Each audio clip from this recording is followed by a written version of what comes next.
ಉದ್ಧವ್ ಠಾಕ್ರೆ ಅವರ ಕೈ ತಪ್ಪುತ್ತಾ ಮಹಾರಾಷ್ಟ್ರ ಅನ್ನುವಂತಹ ಪ್ರಶ್ನೆ. ಮುಂಬೈ ಪಾಲಿಕೆಯಲ್ಲೂ ಕೂಡ ಮಹಾಯುತಿ ಮೈತ್ರಿಕೂಟ ಕಮಾಲ್ ಮಾಡ್ತಾ ಇದೆ. ದೇಶದ ಅತಿ ದೊಡ್ಡ ಶ್ರೀಮಂತ ಪಾಲಿಕೆ ಬಿಜೆಪಿ ತೆಕ್ಕೆಗೆ ಈಗ ಹೋಗ್ತಾ ಇರುವಂತಹದ್ದು. 30 ವರ್ಷಗಳ ಬಳಿಕ ಠಾಕ್ರೆಯ ಕೈ ಮುಂಬೈನಲ್ಲಿ ಸಡಿಲವಾಗ್ತಾ ಇದೆ. ಉದ್ಧವ್ ಠಾಕ್ರೆ ಅವರ ಕೈ ತಪ್ಪುವತ್ತ ಮುಂಬೈ ಮಹಾನಗರ ಪಾಲಿಕೆ ಸಾಗ್ತಾ ಇದೆ. ಕಳೆದ 30 ವರ್ಷಗಳಿಂದಲೂ ಕೂಡ ಠಾಕ್ರೆ ಬ್ರದರ್ಸ್ ಇದನ್ನು ಆಳ್ತಾ ಇದ್ರು. ಈ ಬಾರಿ ಯಾವುದೇ ಕಾರಣಕ್ಕೂ ಬಿಜೆಪಿಗೆ ಅವಕಾಶವನ್ನ ಕೊಡಬಾರ್ದು ಅನ್ನುವಂತಹ ನಿಟ್ಟಿನಲ್ಲಿ ಕೊನೆಯ ಕ್ಷಣದಲ್ಲಿ ಠಾಕ್ರೆ ಬ್ರದರ್ಸ್ ಒಂದಾಗಿದ್ರು. ಬಿಜೆಪಿ ವಿರುದ್ಧ ಸಮರವನ್ನ ಸಾರಿದ್ರು, ಅಬ್ಬರದ ಭಾಷಣವನ್ನ ಮಾಡಿದ್ರು.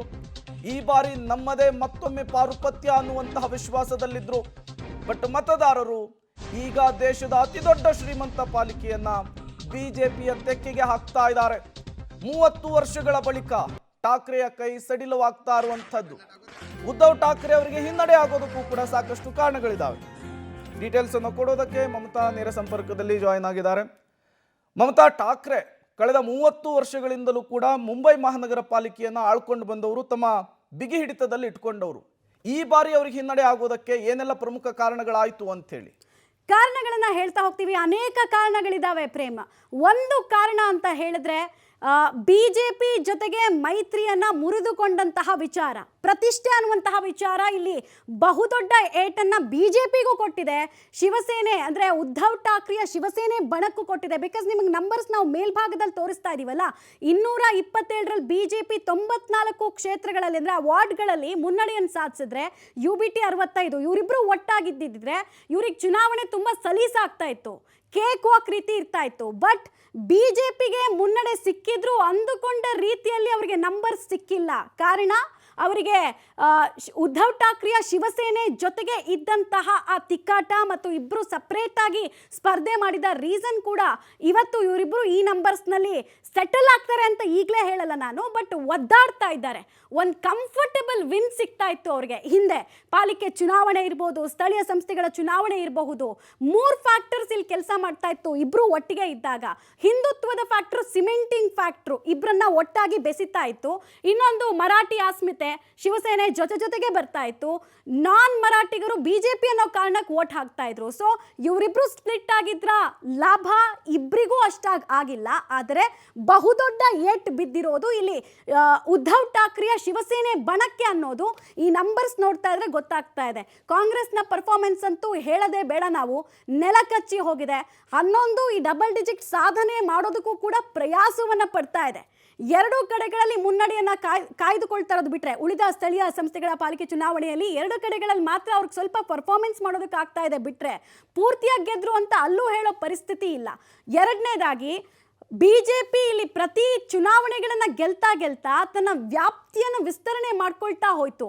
ಕೇವಲ ಬಿಜೆಪಿ ಎಲ್ಲಿಗೆ ಸೀಮಿತ ಆಗಿತ್ತು ಅಂತ ಅಂದ್ರೆ ಮುಂಬೈನ ವೆಸ್ಟ್ ಭಾಗಕ್ಕೆ ಸೀಮಿತ ಆಗಿತ್ತು ಅಥವಾ ಮುಂಬೈನ ಔಟ್ಸ್ಕರ್ಟ್ಸ್ಗೆ ಸೀಮಿತ ಆಗಿತ್ತು. ಬಟ್ ಕಳೆದ 20 ವರ್ಷಗಳಲ್ಲಿ ರ್ಯಾಂಪೆಂಟ್ ಗ್ರೋತ್ ಅಂದ್ರೆ ರಾಕೆಟ್ ವೇಗದಲ್ಲಿ ಸಂಘಟನೆಯನ್ನ ಮಾಡಿಕೊಂಡ್ರು ಮತ್ತು ವಿಪರೀತ ದುಡ್ಡಿದೆ. ನೀವು ಬಿಜೆಪಿಯ ಘೋಷಿತ ಕ್ಯಾಂಡಿಡೇಟ್ಸ್ ನಾನು ಅಸೆಟ್ಸ್ ಲೆಕ್ಕಾಚಾರ ಆಗ್ತಾ ಇದೆ, ಆಸ್ತಿ ಎಷ್ಟು ಘೋಷಣೆ ಮಾಡ್ಕೊಂಡಿದ್ದಾರೆ, ಎಷ್ಟು ಶ್ರೀಮಂತರಿದ್ದಾರೆ ಅಂತ. Because end of the day ಒಬ್ಬ ಅಭ್ಯರ್ಥಿಗೆ ತನ್ನ ಸಾಮರ್ಥ್ಯದ ಜೊತೆಗೆ ಹಣ ಅನ್ನೋದು ತುಂಬಾ ಮ್ಯಾಟರ್ ಆಗುತ್ತೆ, ಸಂಪತ್ತು ಅನ್ನೋದು ತುಂಬಾ ಮ್ಯಾಟರ್ ಆಗುತ್ತೆ. ಸೊ ರಿಚೆಸ್ಟ್ ಕ್ಯಾಂಡಿಡೇಟ್ಸ್ ಯಾವ ಪಾರ್ಟಿಯಲ್ಲಿ ಇದ್ರು ಈ ಸಲ ಎಲೆಕ್ಷನ್ ಅಲ್ಲಿ ಅಂತ ನೋಡಿದಾಗ ಅದು ಬಿಜೆಪಿಯಲ್ಲಿ. ಸೊ ಬಿಜೆಪಿಯ ಮೆನ್ ಪವರ್ ಮತ್ತು ಮನಿ ಪವರ್ ಮುಂದೆ ಉಳಿದ ಪಕ್ಷಗಳು ಮಂಡಿಯೂರ್ಬೇಕಾದಂತಹ ಸ್ಥಿತಿ ಇಲ್ಲಿ ನಿರ್ಮಾಣ ಆಗಿದ್ದು ಮೇಲ್ನೋಟಕ್ಕೆ ಕಾಣಿಸ್ತಾ ಇದೆ. ಜಸ್ಟ್ ನಾವು ಮುಂಬೈ ಪಾಲಿಕೆಯ ಫೈಟ್ನ ನಂಬರ್ಸ್ ಅನ್ನು ನೋಡಿದಾಗ ಗೊತ್ತಾಗುತ್ತೆ. ಹಾಗಂತ ಸುಲಭದ ತುತ್ತಾಗ್ಬಿಡ್ತಾ ಹಾಗಾದ್ರೆ ಈ ಚುನಾವಣೆ ಅಂತ ಕೇಳಿದ್ರೆ ಖಂಡಿತ ಇಲ್ಲ ಪ್ರೇಮ್. ಯಾಕಂದ್ರೆ ಬಿಜೆಪಿ ಅಂದ್ಕೊಂಡಿತ್ತು ಒಂದು 130ರಿಂದ 140 ನಾವು ಕ್ರಾಸ್ ಮಾಡ್ತೀವಿ 227 ವಾರ್ಡ್ಗಳ ಪೈಕಿ ಅಂತ. ಬಟ್ ಹಂಗಾಗ್ತಾ ಇಲ್ಲ ಅಲ್ಲಿ. ಪ್ರಯಾಸದ ಗೆಲುವು. ಆಮೇಲೆ ಇನ್ನೊಂದು ಹೇಳ್ತೀನಿ ನಿಮಗೆ, ಸ್ಥಳೀಯ ಸಂಸ್ಥೆಗಳ ಚುನಾವಣೆಯಲ್ಲಿ 1 ವೋಟ್ನಿಂದ ಸೋತವ್ರು ಕೂಡ ಮುಂಬೈನಲ್ಲಿ ನಮಗೆ ಕಾಣೋದಕ್ಕೆ ಸಿಗ್ತಾರೆ. 1 ವೋಟ್ನಿಂದ 999 ವೋಟು. ಈ ನಂಬರ್ಸ್ ತುಂಬ ಕ್ರೂಷಿಯಲ್ ಆಗುತ್ತೆ. ಈ ನಂಬರ್ಸ್ ಮೇಲೆನೆ ಎಲೆಕ್ಷನ್ನ ಭವಿಷ್ಯ ನಿಲ್ತಾ ಇರೋದು. ಹಿಂಗೆ ಬಂದರೆ ಅಬ್ಸಲ್ಯೂಟ್ ಮೆಜಾರಿಟಿ ಯಾರಿಗೆ ಬರುತ್ತೆ ಅನ್ನೋದು ಇನ್ನೊಂದು ಸ್ವಲ್ಪ ಹೊತ್ತು ಕಾಯಬೇಕಾಗಿದೆ. ಬಿಕಾಸ್ ಇನ್ನೊಂದು 50ರಿಂದ 60 ಕ್ಷೇತ್ರಗಳಲ್ಲಿ ಯಾರು ಮುಂದೆ ಬರ್ತಾರೆ ಅಂತ ಹೇಳೋದಕ್ಕೆ ಆಗ್ತಾ ಇಲ್ಲ. ಡಿಸೈಡಿಂಗ್ ಫ್ಯಾಕ್ಟರ್ಸೇ ಇಲ್ಲ. ಅಫ್ಕೋರ್ಸ್ ಬಿಜೆಪಿಗೆ ಒಂದು ಕಾನ್ಫಿಡೆನ್ಸ್ ಇದೆ, ಬಟ್ ಆ ಕಾನ್ಫಿಡೆನ್ಸ್ ನಂಬರ್ಸ್ ಆಗುತ್ತಾ, ಆ ಕಾನ್ಫಿಡೆನ್ಸ್ ವೋಟ್ ಆಗಿ ಕನ್ವರ್ಟ್ ಆಗಿದೆಯಾ ಅನ್ನೋದು ಕುತೂಹಲದ ಪ್ರಶ್ನೆಯ ಜೊತೆಗೆ ನಾವು ಇಡಬೇಕಾಗತ್ತೆ. UBT ಒಂದು ತಮಗೆ ತಾವು ಒಳ್ಳೆ ಕೆಲಸ ಮಾಡ್ಕೊಂಡಿದ್ದೇನೆಂದ್ರೆ ಠಾಕ್ರೆ ಸಹೋದರರು ಒಂದಾಗಿತ್ತು. ಬಟ್ ಅವ್ರ ದಿನ ಬೆಳಗಾದ್ರೆ ಅವ್ರ ಭಾಷಣ ಸ್ಟಾರ್ಟ್ ಆಗ್ತಾ ಇದ್ದಿದ್ದೆ ರಾಜ್ ಠಾಕ್ರೆ ಅವರ ಅನೇಕ ಭಾಷಣಗಳನ್ನು ನಾನು ಕೇಳಿಸ್ಕೊಂಡಿದ್ದೀನಿ ಪ್ರೇಮ್. ಅದರಲ್ಲಿ ಈ ಬುಲೆಟ್ ಟ್ರೈನನ್ನು ಬಿಡ್ತಿರ್ಲಿಲ್ಲ ಅವರು. ಅವ್ರು ಹೆಂಗೆ ಮಾತಾಡ್ತಿದ್ರು ಅಂದರೆ, ಗುಜರಾತ್ನಿಂದ ಟ್ರೈನ್ ಬರಬೇಕಂದ್ರೆ ಮುಂಬೈ ಎಂಟ್ರಿ ಕೊಡಬೇಕಂದ್ರೆ ನಾವಿರಬೇಕು ಅನ್ನೋ ರೀತಿ ದಾದಾಗಿರಿಯ ಶೈಲಿಯ ಭಾಷಣಗಳನ್ನು ಮಾಡ್ತಾ ಇದ್ರು. ಸೊ ಆಬ್ವಿಯಸ್ಲಿ ಮರಾಠಿಗರಿಗೆ ಖುಷಿ ಕೊಡ್ಬೋದು ಆ ಭಾಷಣ. ಬಟ್ ನಮ್ಮನ್ನೇನೊಳ ಇಂಡಿಯಾ ಪಾಕಿಸ್ತಾನ ಅಂತ ದೇಶದ ಒಳಗೆ ಇವರು ವಿಭಜನೆ ಮಾಡ್ತಿದ್ದಾರಲ್ಲ ಅಂತ ನಾರ್ತ್ ಇಂಡಿಯನ್ಸ್ಗೆ ಅನಿಸ್ತಾ ಇತ್ತು. ಅದರಲ್ಲೂ ನಾನ್ ಮರಾಠಿ ಸ್ಪೀಕಿಂಗ್ ಜನ ಯಾರಿದ್ರು, ಮರಾಠಿ ಭಾಷಿಗರು ಅಲ್ಲದೇ ಇದ್ದಂತಹ ಜನ ಯಾರಿದ್ರು, ಅವ್ರಿಗೆ ಅನ್ಸೋಕೆ ಸ್ಟಾರ್ಟ್ ಆಯಿತು. ಅದರ ನೇರ ಲಾಭ ಯಾರಿಗಾಗಿದ್ದು? BJPಗೆ. BJP ಇಲ್ಲಿ ಹೆಚ್ಚು ಪ್ರಯತ್ನಗಳನ್ನು ಮಾಡಲಿಲ್ಲ. ಅವ್ರು ಹೇಳ್ತಾ ಇದ್ದಿದ್ದು ಟ್ರಿಪಲ್ ಇಂಜಿನ್ ಸರ್ಕಾರ ಬರುತ್ತೆ, ನಮಗೆ ನೀವು ಸ್ಥಳೀಯ ಸಂಸ್ಥೆಗಳ ಚುನಾವಣೆಯಲ್ಲಿ ನಮ್ಮನ್ನು ಗೆಲ್ಲಿಸಿದ್ರೆ ಟ್ರಿಪಲ್ ಇಂಜಿನ್ನ ಸರ್ಕಾರ ಬರುತ್ತೆ ಅಂತ ಹೇಳ್ತಾ ಇದ್ರೆ ಹೊರತು ಈ ರೀತಿ ದ್ವೇಷ ಭಾಷಣಗಳನ್ನು ಮಾಡ್ಕೊಳ್ತಾ ಬರ್ತಾ ಇರಲಿಲ್ಲ. ಮತ್ತು ಅವ್ರ ಸ್ಟ್ಯಾಂಡ್ ಕ್ಲಿಯರ್ ಇತ್ತು.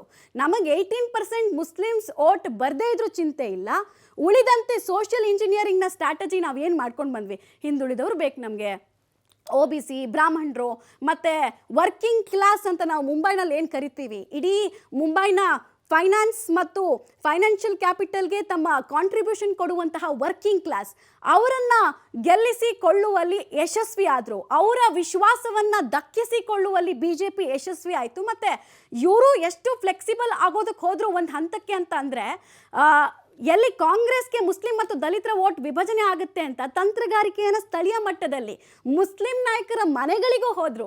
ದೇವೇಂದ್ರ ಫಡ್ನವೀಸ್ ಅವ್ರನ್ನ ಕೇಳಿದ್ರೆ ಮಾತ್ರ ಹೌದಾ ಹಂಗೊಂದು ಮೈತ್ರಿ ಆಗ್ತಿರೋದ್ರ ಬಗ್ಗೆ ನನಗೆ ಗೊತ್ತೇ ಇಲ್ಲ ಅನ್ನೋ ರೀತಿ ಇನ್ನೋಸೆನ್ಸ್ ಅನ್ನು ಪ್ಲೇ ಮಾಡ್ತಾ ಇದ್ರು. ಬಟ್ ಅವರಿಗೆ ಗೊತ್ತಿತ್ತು, ಸ್ಟ್ರಾಟಜಿಗಳನ್ನು ಮಾಡಿದ್ರು. ಆ ಸ್ಟ್ರಾಟಜಿಗಳು ಗ್ರೌಂಡ್ ಲೆವೆಲ್ನಲ್ಲಿ ವರ್ಕೌಟ್ ಆಗಿದೆ. ಮತ್ತು ಸಣ್ಣ ಚುನಾವಣೆ, ಇದ್ಯಾವುದೋ ದೊಡ್ಡ ಚುನಾವಣೆ, ಮೋದಿ ಅಮಿತ್ ಶಾ ಅವರು ಇನ್ವಾಲ್ವ್ ಆಗಲ್ಲ ಅನ್ನೋ ರೀತಿನಲ್ಲಿ ಇಲ್ಲ. ಇಲ್ಲಿ ಹೈಕಮಾಂಡ್ನ ನೇರ ಇನ್ವಾಲ್ವ್ಮೆಂಟ್ ಇರ್ತಾ ಇತ್ತು. ಮತ್ತು ಯಾವ ಭಾಗಕ್ಕೆ ಒಂದೊಂದು ವಾರ್ಡ್ನು ಕೂಡ ಬಿಡ್ತಾ ಇರಲಿಲ್ಲ. ನಾನು ಆಮೇಲೆ ಮತದಾರರ ಪಟ್ಟಿಯನ್ನು ಕೂಡ ನೋಡ್ತಾ ಇದ್ದೆ, ಯಾವ್ಯಾವ ಏಜ್ನವ್ರು ಹೆಚ್ಚು ವೋಟ್ ಮಾಡಿದ್ದಾರೆ ಅಂತ. 50ರಿಂದ 60 ವರ್ಷದ ಒಳಗಿನ ಮರಾಠಿ ಜನ ವೋಟ್ ಮಾಡಿರೋದು ಲಾಭ ಯಾರಕ್ಕೆ ಆಗುತ್ತೆ ಕೇಳಿದ್ರೆ ಎಲ್ರಿಗೂ ಗೊತ್ತಿರೋದು ಅವರು ಬಾಳಾ ಠಾಕ್ರೆ ಅವರ ಫಾಲೋವರ್ಸ್, ಅಥವಾ ಅವ್ರ ಬಗ್ಗೆ ಒಂದು ಸಣ್ಣ ಇನ್ಸ್ಪಿರೇಷನ್, ಅವ್ರ ಬಗ್ಗೆ ಒಂದು ಸಣ್ಣ ಗ್ರಾಟಿಟ್ಯೂಡ್ ಇರುತ್ತೆ, ಹೀಗಾಗಿ ಅವರು ವೋಟ್ ಹಾಕಿರ್ಬೋದು ಅಂತ.